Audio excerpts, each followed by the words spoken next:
Hello everyone. Just gonna wait a minute here and hope that some people pop on here with me. Um, Tonight we're going to be talking about essential oil basics. I'm glad to see you guys jumping in here, and let me see here. Just gonna get me some Valor going on here because I'm a little bit nervous. This is not a forum that I'm used to using. All right. So, hi Jennifer. Just gonna wait a few more minutes, see here if we can get some people on.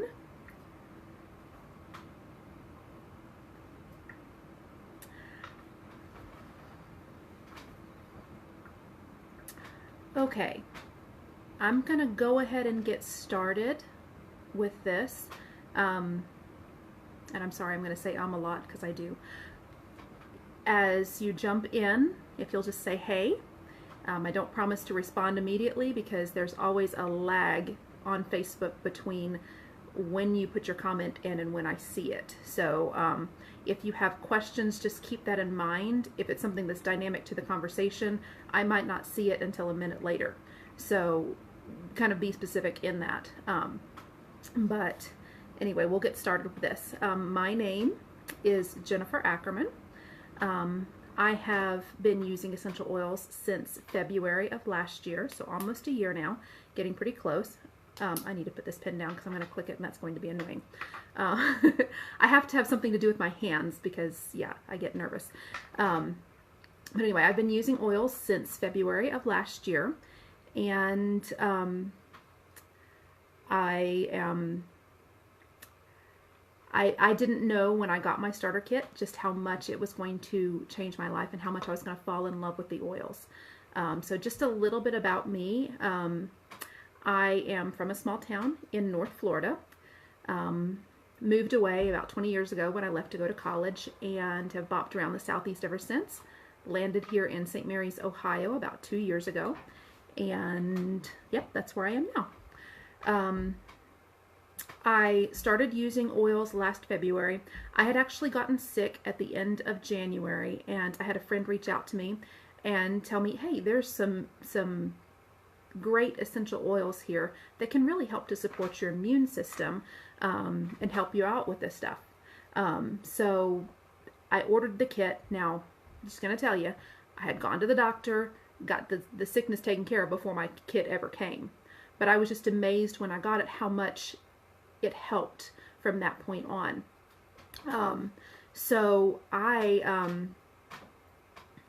sorry, my mind blanks every once in a while. One of the first things that I tackled, I used to have the absolute worst time going to sleep at night. I'm one of those people, my brain just keeps going. It doesn't shut off. So, hi Marjorie. I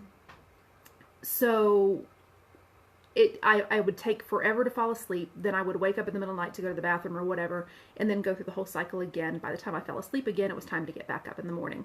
So I had disturbed rest, basically. The oils help so much. I remember when I got the kit, I started diffusing lavender, and then lavender and stress away, and just a few of the oils in the kits that are good for that. And I started sleeping like a baby.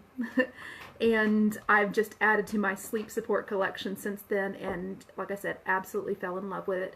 Other things that I've done throughout the year that I've been using the essential oils, I ditched and switched the toxic products in my house. I went through a weight loss program that one of the members of my upline actually manages. I lost 40 pounds. I'm about to start it back up again at the end of next week. So in just over a week, I'm about to start it back up again to lose the remaining 30 pounds that I need to lose. So I'm real excited about that. But anyway, there's been a lot of changes over the last year. And it's all because I started off with this kit. So a little bit about essential oils here. We're going to talk about a few things. We're going to talk about what are they, why we use them, how we use them, and we're going to talk a little bit about the importance of quality and purity in oils. So, first of all, what are essential oils? They are a very, very, very concentrated form of the botanical plant. They're distilled or cold pressed from the plant itself, from the leaves, the fruit, the flowers, the petals, the bark of the tree, the resins, from various parts of the plant, depending on what part of that plant produces the or yields the constituents that are needed for the essential oil. So they are the life force of the plant. When you're thinking about a plant, like when you think about a human, when we get a cut, the blood rushes to that area to heal that, to clean it out, to heal it up, to form the scab so that it can heal. Essential oils in plants do basically the same thing. They rush to the point of need in the plant to heal it. It's one of the reasons why they work so well in our bodies too. It's because they work to do the same thing. When we use them in and on our bodies, they work to do the same thing. So that is what an essential oil is. They have been used throughout history. They are mentioned hundreds of times in the Bible, either directly or indirectly. They were used in ancient Egypt and all over the ancient world. They're actually one of the most prized commodities during the time period. They're a prized commodity today too. So that's a little bit about essential oils. Now, why do we use them? Well, as I mentioned, I started off using them to support my immune system and to support for sleep. They're also used for emotional support, for support for focus. They're used because they smell good. And then also, what many people are doing now is replacing the toxic products in their home with essential oils and essential oil-based products. So it's just a fantastic thing. So how do we use them? There are 3 schools of thought on using essential oils. We use them aromatically, meaning by scent, right? And how we do that is we can inhale them straight from the bottle with my bottle of Valor here. You can take it and inhale it from your body. You can also put it in a cold water diffuser, which I have right back here behind me. I have my lantern diffuser running my Envision oil. So that creates a cold mist with an ultrasonic vibrational plate. And it creates a cold mist and disperses the oils throughout the air. One of the reasons we use them aromatically is because our limbic system, they actually come in through, we inhale them, right? And in inhaling them, they actually hit our heart, our thyroid, our brain within like 3 seconds of inhaling, which is just phenomenal, right? So we use them aromatically. I have diffusers all over my house. This one's right in the living room now. It kind of travels between the living room and the kitchen. But I have them in my bedroom, my bathroom. I have one in my utility room. Actually, I have one at my office at work too. So I'm diffusing constantly. All right. We use them topically, meaning we put them on our skin, right? So we can apply them to our body, to various parts of our body. The hands and the feet are very popular, partially because it is where your nerves terminate.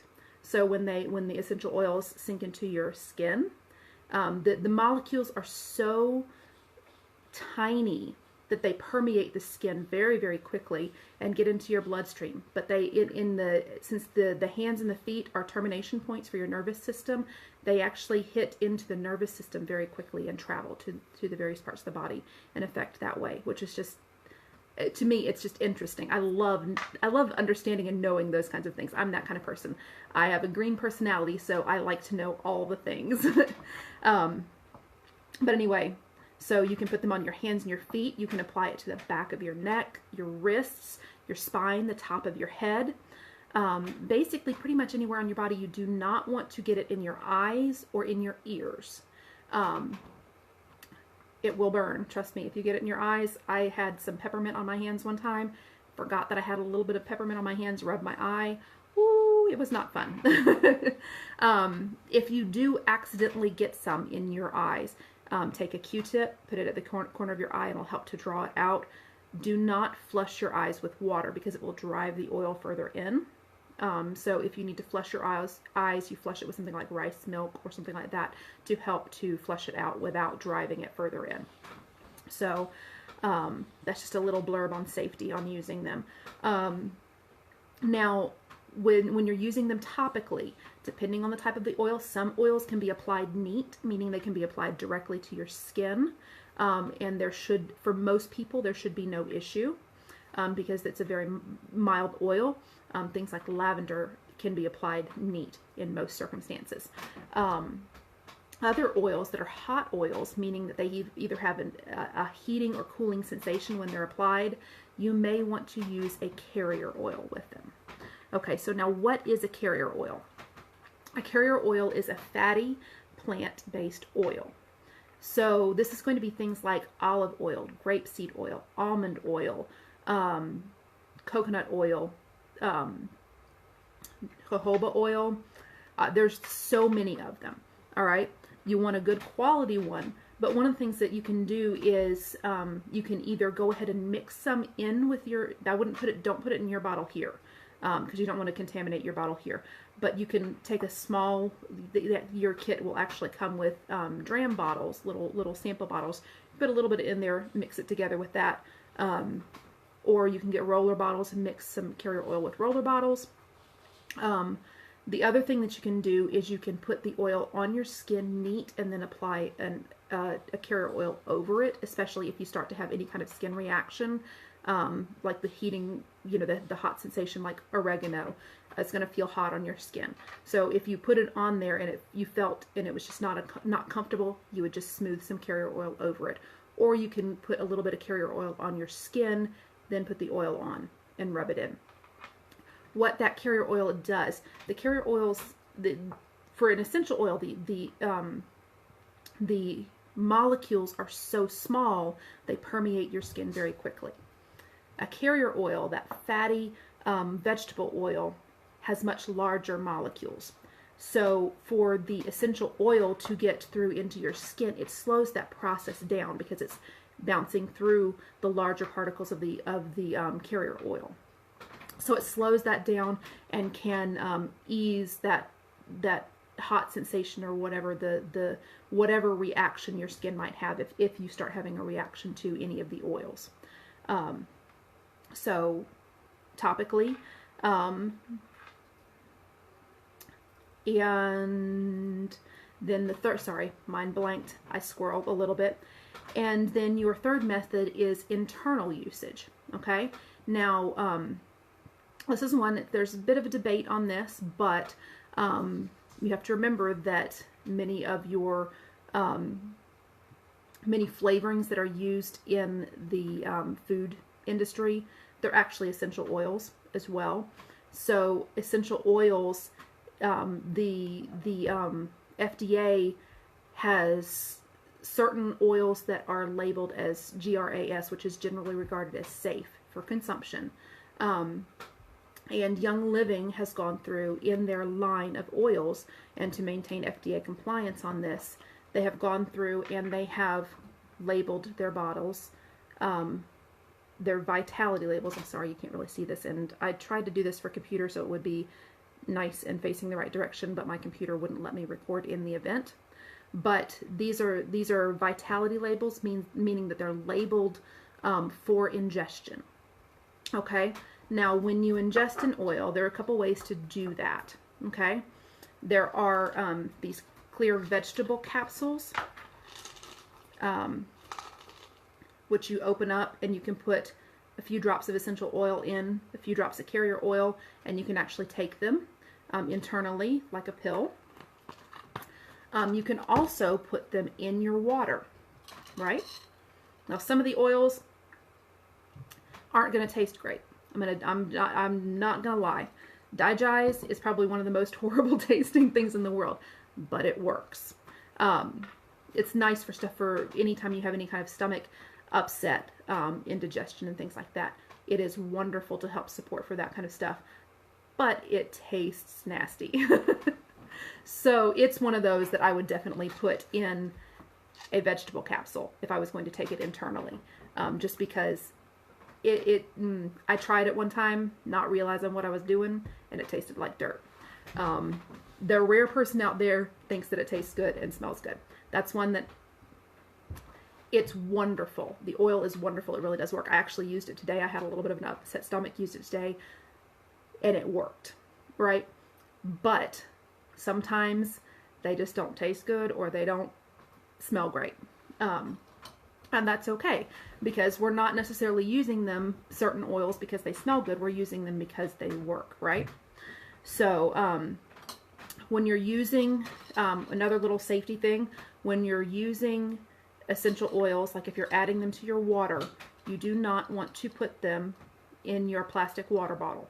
Essential oils start to break down plastics, right? Okay, and if it's breaking down the plastics, those toxins in the plastic, which were contained in the plastic before, are now loosed into your water, and you're drinking them, you're consuming them. You do not want to do that. So you're going to want to make sure that you're using either a glass cup or like a steel cup, like your Yeti cup. You're also going to want to make sure that you're using, if you're using a straw, that you're using a metal straw. You can get these on Amazon. I got a 4-pack of them for like $5. And then the nice thing is you use them over and over again. You don't have the waste. You don't have the plastic waste. And so that's this, but I have a drop of lemon in here. And I actually put a little bit of pink Himalayan salt in there too. What that does is it helps to disperse the oils in the water, so that it's not just concentrated in one spot. Yes, I know, Jennifer. Bottled water is not really all that great for you in the first place. You're much better off getting a filtering system to do that. But sometimes when you're out and about and you don't have access, you got a bottle of water, don't put your oil in it. But now I'm using comments here and then I'm squirreling. So, but yes, internally is the third method. It is probably the most debated method, and one of the reasons is because a lot of companies, even though they say that they're a pure essential oil, they can't really guarantee that. So you don't want to be putting something that is not pure as an essential oil. You do not want to be consuming it. You don't want it in the first place, but you definitely don't want to be consuming it. It's one of the reasons why, and I'm about to get on the topic, quality and purity are so important, right? Okay, so a little bit about essential oil quality and purity. There are, got a handy little chart here, sorry, and you're not going to be able to see it all that well, probably on this, but this is from something by Jen O'Sullivan. I love her as an author. But anyway, this little chart here just shows the degrees of oil here. Now, one thing to remember about essential oils is that even though the FDA does regulate what we can say about what essential oils do, there's no one out there, including the FDA, who is actually regulating the oils themselves, right? So the grading of oils, it's kind of almost an internal thing in companies. So somebody might say, oh, this is a grade A oil. Well, that doesn't really mean anything because there's no grading system for oils. So instead, what you really need to understand is basically how this chart divides it. You have synthetics, right? These are things that are purely synthetic. These are things, perfumes and things like that. A lot of things in the fragrances and scented products that we have in our homes, most of them are purely synthetic, right? And my cats are making a ruckus back there, sorry. The next level up is perfumes, right? Which a lot of times are synthetic blended with a pure natural essential oil, right? Once again, though, it's blended with a synthetic. And then you have manipulated, which are 100% pure oils. They're all oil, right? But they have most likely been put through a process, either fractionation or rectification. And what that means, fractionation means that they have taken out constituents of the oil. It's still 100% oil, right? But it is not 100% of the botanical in it. So they've taken out some of the constituents, maybe because some of those heavier particles might give it an earthier scent and they wanted a sweeter smell, right? So they may take out some of the constituents of the oil in order to get it to the scent that they want. But they're taking out some of those constituents, they're taking out some of the therapeutic action of the oil as well, okay? And then rectification is when they're adding something to it, possibly a little bit of another oil, right? It might still be a pure oils, but it's not pure of this one oil. So it's been rectified to make it smell sweeter or something to that effect. I don't know what my cats are doing. So it's been manipulated. And then you have here at the top of the pyramid, the smallest little amount here is 100% natural, authentic oil, right? This is what Young Living sells, is 100% pure, natural, authentic oils. They have made a commitment, a seed to seal promise to us. Basically what that means is they go from the very time that they have the seeds, they actually provide the seeds, right? They take the very best of the seeds, they plant the seeds in virgin ground, basically ground that has never had chemical treatment for pests or for weeds or anything like that. So it's virgin ground, not chemical treated ground. And then they go through the whole process. They grow the plant. They don't use, they hand weed, and I'm very sorry, my cats are just going nuts over there. But they do process by hand and by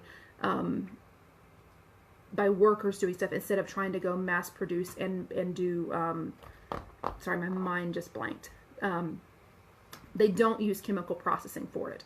So they harvest them, then they go through the distillery process. They are controlling everything from the very seed all the way to the point where it's sealed and shipped to you. So that means that you're not going to have synthetics added to it, because Young Living is not going to add the synthetics to it, and no one else is messing with their oils, right?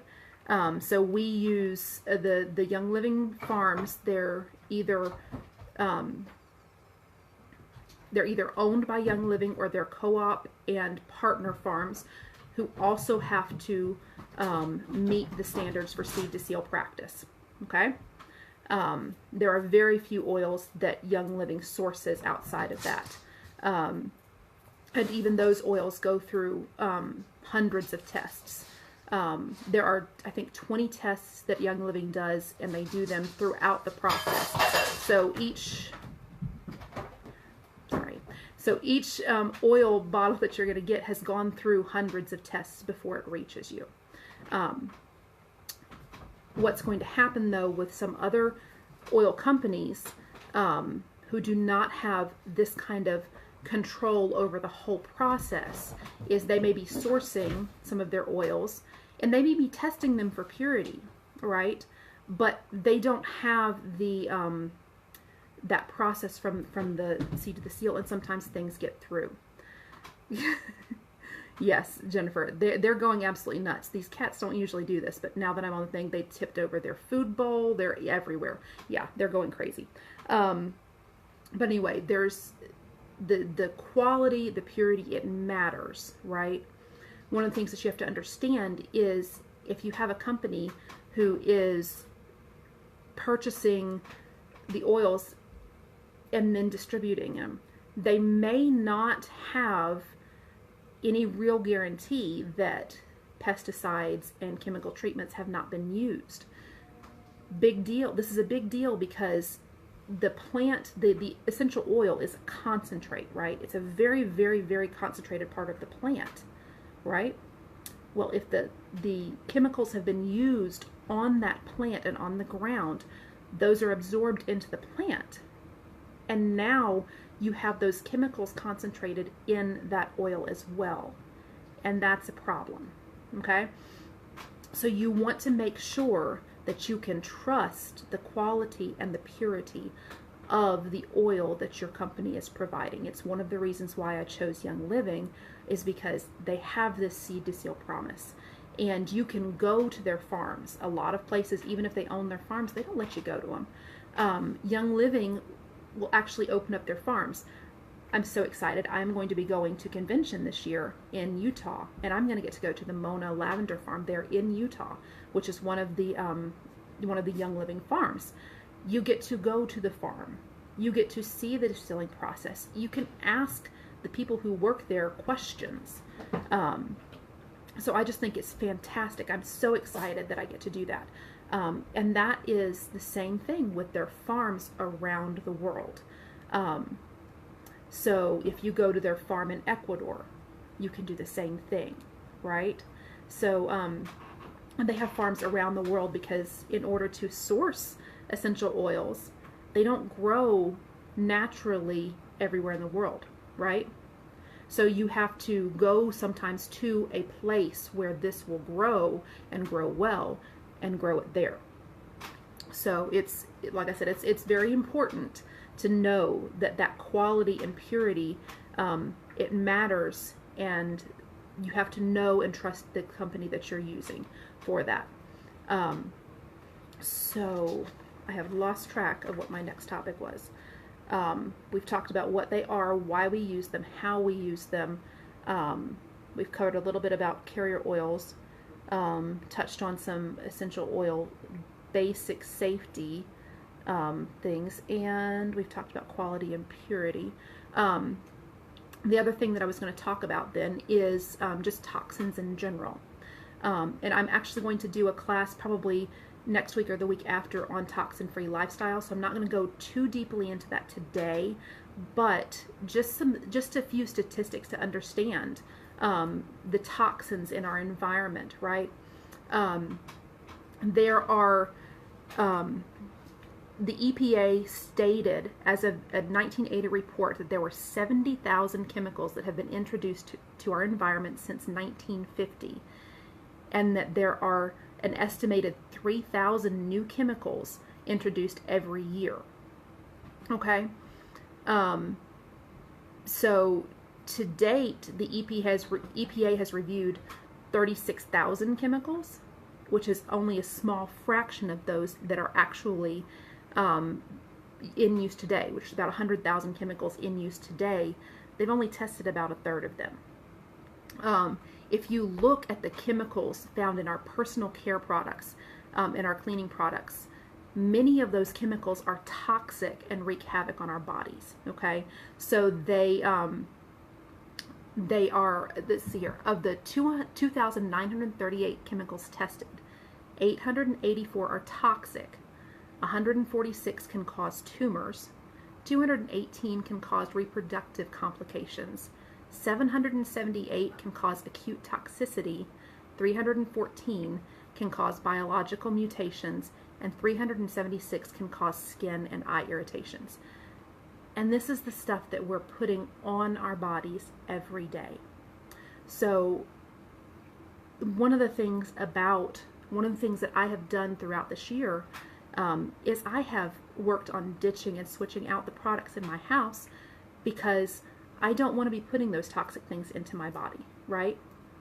There are things that are prevalent in our society right now, illnesses and stuff, that if you really trace them back, a lot of them can be attributed directly to the toxicity of the things that we use every day. Now, there's no way that you're ever going to be able to make your environment entirely non-toxic because we live in a world that is polluted, right? But we can guard what comes in our home. So I have ditched out things like my shampoo and conditioner. I use Young Living's shampoo and conditioner, but I also make my own. Very simple. There's a lot of DIYs out there that are simple. You can make hand soaps. You can make dish soaps and cleaning products and all this. Young Living has a lot of products that you can just buy. And then there's a lot of things that you can make with your essential oils. So ditching and switching does not have to be an arduous thing. And in fact, this past couple of weeks here, I went on vacation to my parents' house. I realized 2 hours down the road that I had left my my toiletries sitting on my cabinet here at home. And I knew that I was not going to have access to the clean products that I needed. I was like, oh my goodness, what am I going to do? But I was able to, when I got to my parents' house, I went out to, I found out that Ulta Beauty carries the Dr. Bronner's Castile soap, which is just a pure, straight soap without the chemicals, the SLES, and all that kind of stuff in it. I was able to get some Dr. Bronner's Pure Castile soap, unscented, and I was able to make my shampoo with just the Castile soap, water, a tiny bit of coconut oil, and essential oils. I was able to make my toothpaste, because I don't use fluoridated toothpaste anymore. If you read up on that, fluoridation, you'll find that it's not good for you. And it is, you're getting fluoride in your toothpaste, you're getting fluoride a lot of times in the water that you drink, because they add fluoride to our drinking water supply. You're getting a lot of fluoride in your system, it builds up. So I don't use fluoridated toothpaste anymore. I actually use the Young Living Thieves Aroma Bright toothpaste, typically. And I actually use that as my deodorant as well, oddly enough. But, so I made a toothpaste with baking soda, coconut oil, and the Thieves Vitality Oil. And then for my toothpaste, I just used some of the essential oils that I had neat on my skin, ones that I knew that have good qualities for helping to control odor and things like that, and that would be safe to use neat on my skin. So that's what I did for my 2 weeks that I was away from my house without my normal toiletries, is I DIY'd it, and I did fine. It's actually quite easy. It's not arduous at all, and it's not expensive to do. So yeah, sorry, I squirreled away for a little bit there, but anyway, it's so important, I think, in my opinion, in my researched opinion here, it is so important that we understand the level of toxicity of the things that are in our home, and then we take care of that problem, which is one of the things that I've done this year. And I have very few things in my house, and most of them are just sitting there just because I haven't thrown them away yet. But I have very few things in my house that have any toxicity to them at all now. And I'm proud of that fact. And I want to go to the point where I have nothing in my house that is toxic. But anyway, so that is the majority of what I wanted to talk about tonight. Like I said, I'm going to be doing a toxin-free lifestyle class maybe in the next few weeks here. So watch for my invites for that as well. And let me know if that's one you're interested in, so I can make sure that I invite you to it.